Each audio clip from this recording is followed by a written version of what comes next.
Hello ನಮಸ್ತೆ. ಇವತ್ತಿನ recipe egg potato fry.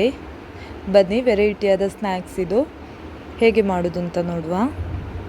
ಮೊದಲಿಗೆ ಒಂದು ಪ್ಯಾನ್ ತಗೊಳ್ಬೇಕು. ತೆಂಗಿನೆಣ್ಣೆ ಹಾಕ್ಕೊಂಡಿದ್ದೀನಿ ನೋಡಿ. ಆಮೇಲೆ ಈ ಥರ ಕಟ್ ಮಾಡಿ ಇಟ್ಟಿರುವಂಥ ಪೊಟ್ಯಾಟೊವನ್ನು ಫ್ರೈ ಮಾಡ್ಕೊಳ್ಬೇಕು. ನಾವಿಲ್ಲಿ ಪೊಟ್ಯಾಟೊದ ಎರಡು ಸೈಡ್ ಅಂದರೆ ತುದಿ ಭಾಗವನ್ನು ಕಟ್ ಮಾಡ್ಕೊಳ್ಬೇಕು ಸ್ಟ್ರೈಟಾಗಿ. ಆಮೇಲೆ ಈ ಥರ ಸ್ಲೈಸ್ ಆಗಿ ಕಟ್ ಮಾಡ್ಕೊಳ್ಳಿಕ್ಕೆ ಆಗುತ್ತೆ. 8 ನಿಮಿಷಗಳ ಕಾಲ ನಾವು ಇದನ್ನ ಡೀಪಾಗಿ ಫ್ರೈ ಮಾಡ್ಕೊಳ್ಬೇಕು. ಅಂದರೆ 4 ನಿಮಿಷ ಒಂದು ಸೈಡ್ ಮತ್ತು 4 ನಿಮಿಷ ಒಂದು ಸೈಡಿನಾಗೆ 8 ನಿಮಿಷ ಆಗುತ್ತೆ. ಮಕ್ಕಳು ಸ್ಕೂಲ್ ಬಿಟ್ಟು ಬಂದಾಗ ಒಂದು ಸಾರಿ ಮಾಡಿಕೊಡಿ, ಆಮೇಲೆ ಅವ್ರು ಹೇಳ್ತಾರೆ ಹೇಗಿದೆ ಅಂತ. ಅಷ್ಟು ಟೇಸ್ಟಿಯಾಗಿರುವಂಥ ಸ್ನ್ಯಾಕ್ಸ್ ಇದು, ಅಷ್ಟೇ ಹೆಲ್ತಿನೂ ಹೌದು. ಅಂದರೆ ಇದು ಪೊಟ್ಯಾಟೊ ಮತ್ತು ಎಗ್ ಇದೆ, ಸೊ ಇದು ವೆಯ್ಟ್ ಗೇನ್ ಆಗುತ್ತೆ ಈಸಿಯಾಗಿ. ಈ ಎಗ್ ಪೊಟ್ಯಾಟೊ ಫ್ರೈ ಫೇಮಸ್ ಆಗಿದ್ದು ಬಿಗ್ ಬಾಸ್ ಮನೆಯಲ್ಲಿ. ಕನ್ನಡ ಬಿಗ್ ಬಾಸಲ್ಲಿ ರಘುವಣ್ಣನವರು ಮಾಡ್ತಾಯಿದ್ದ ರೆಸಿಪಿ ಇದು. ಸೊ ನಾನು ಟ್ರೈ ಮಾಡಿದೆ, ಒಂದು ಸಾರಿ ಟ್ರೈ ಮಾಡಿ ಮಕ್ಕಳಿಗೂ ಕೊಟ್ಟೆ. ತುಂಬ ಇಷ್ಟಪಟ್ಟು ತಿಂದರು ಅವರು. ನೋಡಿ ಫ್ರೈ ಆಗ್ತಾ ಇದೆ ಪೊಟ್ಯಾಟೊ, ಇನ್ನೂ ಸ್ವಲ್ಪ ಫ್ರೈ ಆಗಬೇಕು.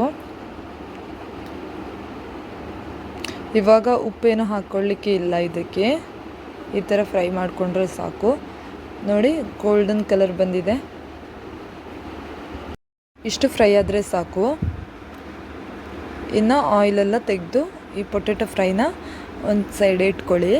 ಇವಾಗ ಒಂದು ಪ್ಯಾನ್ ತಗೊಂಡು ಇದಕ್ಕೆ ನಾವು ಪೊಟ್ಯಾಟೊನ ಹಾಕ್ಕೊಳ್ಬೇಕು. ಫ್ರೈ ಮಾಡಿ ಇಟ್ಟಿರುವಂಥ ಪೊಟ್ಯಾಟೊ ಇದು. ಇವಾಗ ನಾನಿಲ್ಲಿ 3 ಎಗ್ಗನ್ನು ಯೂಸ್ ಮಾಡ್ಕೊಳ್ತಾ ಇದ್ದೀನಿ. 10 ರಿಂದ 15 ನಿಮಿಷ ಬೇಕಾಗುತ್ತೆ ಈ ಸ್ನ್ಯಾಕ್ಸ್ ಮಾಡೋದಕ್ಕೆ. ಬನ್ನಿ, ನಾನಿಲ್ಲಿ 3 ಮೊಟ್ಟೆಯನ್ನು ಯೂಸ್ ಮಾಡ್ಕೊಳ್ತಾ ಇದ್ದೀನಿ. ಆ್ಯಕ್ಚುಲಿ ನಾನಿಲ್ಲಿ 2 ಪೊಟ್ಯಾಟೊ ಯೂಸ್ ಮಾಡ್ಕೊಂಡಿದ್ದೀನಿ. ನಾವಿಲ್ಲಿ ಎಗ್ನ ಒಂದು ಸೈಡಿಗೆ ಹಾಕ್ಕೊಳ್ಬೇಕು. ಎಗ್ನ ಹಾಕಿ ಆವಾಗಲೇ ಅದನ್ನ ಮಿಕ್ಸ್ ಮಾಡೋ ಹಾಗಿಲ್ಲ. ನೋಡಿ ನಾನಿಲ್ಲಿ ಎಗ್ನ ಹಾಕ್ಕೊಳ್ತಾ ಇದ್ದೀನಿ.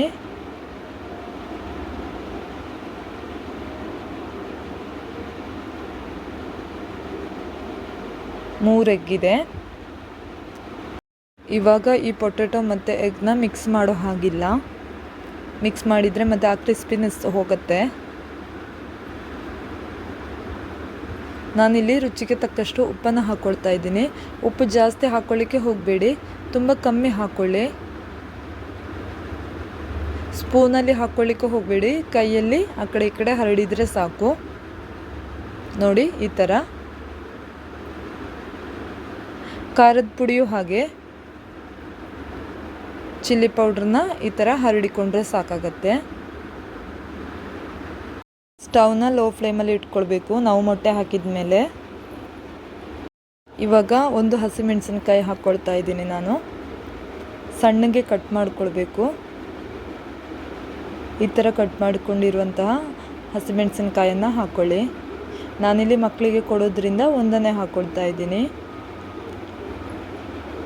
ನಂತರ ಖಾರದ ಪುಡಿ ಹಾಕ್ಕೊಳ್ತಾ ಇದ್ದೀನಿ ನೋಡಿ. ಪೊಟ್ಯಾಟೊಗೂ ಖಾರದ ಪುಡಿ ಹಾಕ್ಕೊಳ್ಬೇಕು. ನಾವು ಉಪ್ಪನ್ನು ಹಾಕ್ಕೊಳ್ಬೇಕಿದ್ರೂ ಅಷ್ಟೇ, ಪೊಟ್ಯಾಟೊಗೂ ಹಾಕ್ಕೊಳ್ಬೇಕು, ಆಮೇಲೆ ಮೊಟ್ಟೆಗೂ ಹಾಕ್ಕೊಳ್ಬೇಕು. ಈ ಥರ ಹಾಕಿ ನಾವು ಇದನ್ನ ಮಿಕ್ಸ್ ಮಾಡ್ಕೊಳ್ಬೇಕು. ಮಿಕ್ಸ್ ಅಂದರೆ ಸ್ವಲ್ಪ ಮೊಟ್ಟೆ ಸೈಡಲ್ಲೇ ಮಿಕ್ಸ್ ಮಾಡ್ಕೊಳ್ಳಿ ಫಸ್ಟ್. ಆಮೇಲೆ ನಾವು ಮೊಟ್ಟೆ ಮತ್ತು ಪೊಟ್ಯಾಟೊನ ಮಿಕ್ಸ್ ಮಾಡ್ಕೊಳ್ಬೋದು, ಇಲ್ಲಾಂದರೆ ನಮಗೆ ಕ್ರಿಸ್ಪಿನೆಸ್ ಸಿಗಲ್ಲ. ತುಂಬ ಟೇಸ್ಟಿಯಾಗಿರುವಂಥ ಸ್ನ್ಯಾಕ್ಸ್ ಇದು. ಮಕ್ಕಳಿಗೂ ದೊಡ್ಡವರಿಗೂ ಇಷ್ಟ ಆಗುವಂಥ ಸ್ನ್ಯಾಕ್ಸ್ ಇದು. ಹಾಗೆ ಇದು ವೆಯ್ಟ್ ಗೇನ್ ಆಗುವಂಥ ಸ್ನ್ಯಾಕ್ಸ್ ಕೂಡ ಹೌದು. ಮೊಟ್ಟೆ ಮತ್ತು ಪೊಟ್ಯಾಟೊನ ಹಾಕಿರೋದ್ರಿಂದ ವೆಯ್ಟ್ ಗೇನ್ ಆಗುತ್ತೆ. ಬನ್ನಿ ಇವಾಗ ನಾವು ಮಿಕ್ಸ್ ಮಾಡ್ಕೊಳ್ಳುವ. ನೋಡಿ ಈ ಥರ ಫಸ್ಟು ಮೊಟ್ಟೆನ ಮಿಕ್ಸ್ ಮಾಡ್ಕೊಳ್ಬೇಕು, ಆಮೇಲೆ ನಾವು ಇದನ್ನ ಪೊಟ್ಯಾಟೊನ ಮಿಕ್ಸ್ ಮಾಡಿಕೊಂಡ್ರೆ ಸಾಕು. ನೋಡಿಲ್ಲಿ ಎಗ್ ಪೊಟ್ಯಾಟೊ ಫ್ರೈ ರೆಡಿಯಾಗಿದೆ. ನೋಡಿ, ಪೊಟ್ಯಾಟೊ ಮತ್ತು ಎಗ್ನ ಸೇರಿಸಿ ತಿನ್ನಬೇಕು, ಹಾಗಿದ್ರೆ ಮಾತ್ರ ಟೇಸ್ಟ್ ಇರುತ್ತೆ. ನೋಡಿ, ಈ ವಿಡಿಯೋ ಇಷ್ಟ ಆದರೆ ಲೈಕ್ ಮಾಡಿ, ಶೇರ್ ಮಾಡಿ, ಕಮೆಂಟ್ ಮಾಡೋದಕ್ಕೆ ಮರಿಬೇಡಿ. ಹೀಗೆ ಸಪೋರ್ಟ್ ಮಾಡ್ತಾ ಇರಿ. ಇನ್ನೊಂದು ಹೊಸ ರೆಸಿಪಿಯೊಂದಿಗೆ ಬರುವವರೆಗೂ ಧನ್ಯವಾದಗಳು.